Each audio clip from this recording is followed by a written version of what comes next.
क्रतुंड महाकाय सूर्यकोटि संप्रभ निर्विघ्न कुरु मे देव सर्वकार्येषु सर्वदा। बोलो सूर्य भगवान की जय हो। आज मैं आपको वैशाख मास में आसमाई की कथा सुना रही हूँ। वैशाख, आषाढ़ तथा माघ इन तीनों महीनों के अंतर्गत किसी रविवार को आसमाई की पूजा का विधान है। अधिकांशतः बाल बच्चे वाली औरतें ही यह व्रत करती है। तांबूल पर सफ़ेद चंदन से पुतली चित्रांकित करके 4 कौड़ियाँ रखकर पूजा की जाती है। तत्पश्चात चौक पूरकर कलश स्थापित करना चाहिए।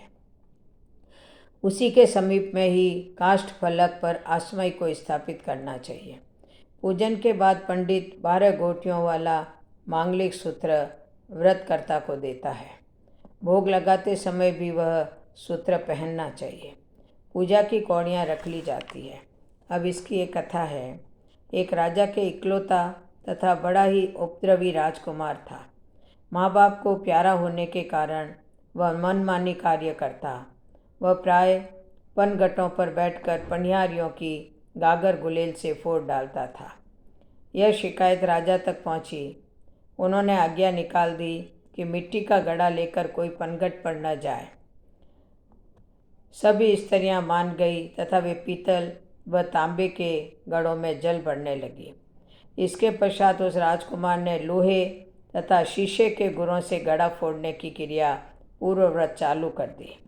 फिर शिकायत लोग राजा के पास ले गए। राजा बहुत क्रोधित हुए तथा पुत्र को देश निकाला की आज्ञा दे दी। आज्ञा पाते ही राजकुमार घोड़ा दौड़ाता वन की ओर चल दिया। थोड़ा आगे बढ़ने पर 4 बुढ़ियों को से उसकी भेंट हुई। अचानक राजकुमार का चाबुक गिर गया। उसने उतरकर उठाया तथा फिर आगे बढ़ा। बुढ़ियों ने समझा हमें प्रणाम किया है, मगर नज़दीक पहुंचने पर जब वे चारों प्रणाम की वास्तविकता पूछती है तो राजकुमार 3 को इनकार कर चौथी बुढ़िया आसमाई को अपना किया गया प्रणाम बताता है। राजकुमार की बातों पर आसमाई बहुत प्रसन्न हुई तथा 4 कौड़ियाँ देकर आशीर्वाद दिया कि जब तक ये कौड़ियाँ तुम्हारे पास रहेगी तुमसे कोई नहीं जीत सकेगा। समस्त कार्यों में तुम्हें सफलता मिलेगी, चाहे वह युद्ध हो चाहे द्युत विद्या। देवी का आशीर्वाद लेकर राजकुमार वहाँ से चल दिया। अब देश देशांतर का भ्रमण करते हुए एक राजधानी में पहुँच गया। वहाँ पर राजा जुआ खेलने में अति पारंगत था। प्रजाजन भी इस विद्या से काफ़ी परिचित थे। राजकुमार पहले तो घाट के एक धोबी को देवी द्वारा दिए गए कौड़ियों के बल से जुए में हराता रहा, जो कि राज दरबार में जाकर इसकी प्रशंसा करता है। यह सुनकर वह राजा भी जुआ खेलने को उद्यत होता है तथा सब राजपाट हार जाता है। फिर बूढ़े मंत्री की सलाह से वह राजा अपनी पुत्री का विवाह इस द्यूत विजेता राजकुमार के साथ कर देता है। इस प्रकार दोनों महलों का सुख भोगने लगते हैं। राजकुमारी बहुत शीलवान तथा सदाचारिणी थी।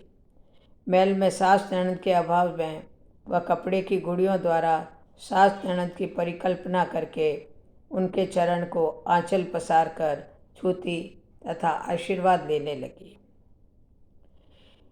एक दिन अकस्मात राजकुमार ने यह सब देख लिया और पूछा, यह तुम क्या करती हो?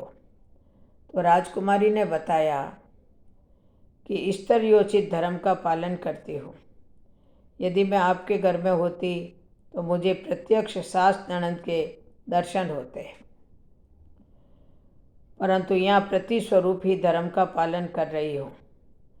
रानी की ऐसी उत्कृष्ट इच्छा जानकर राजकुमार सेना सहित घर जाने को तैयार हो गया।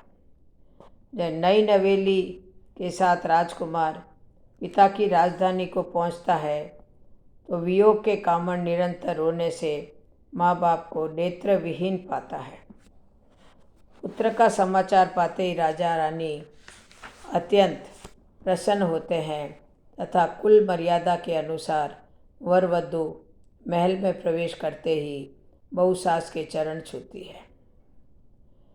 सास के आशीर्वाद से कुछ दिन बाद ही एक सुंदर बालक का जन्म होता है। इसी बीच माँ बाप को अमर ज्योति मिलती है। आसमाई की कृपा से उनका सारा दुख दूर हो जाता है। हे आसमाई माता, जैसे उनका दुख दूर किया वैसे ही सबका करना। कहता का, सुनता का, उकारा भरता का, अपने सारे परिवार का दुख दूर करना।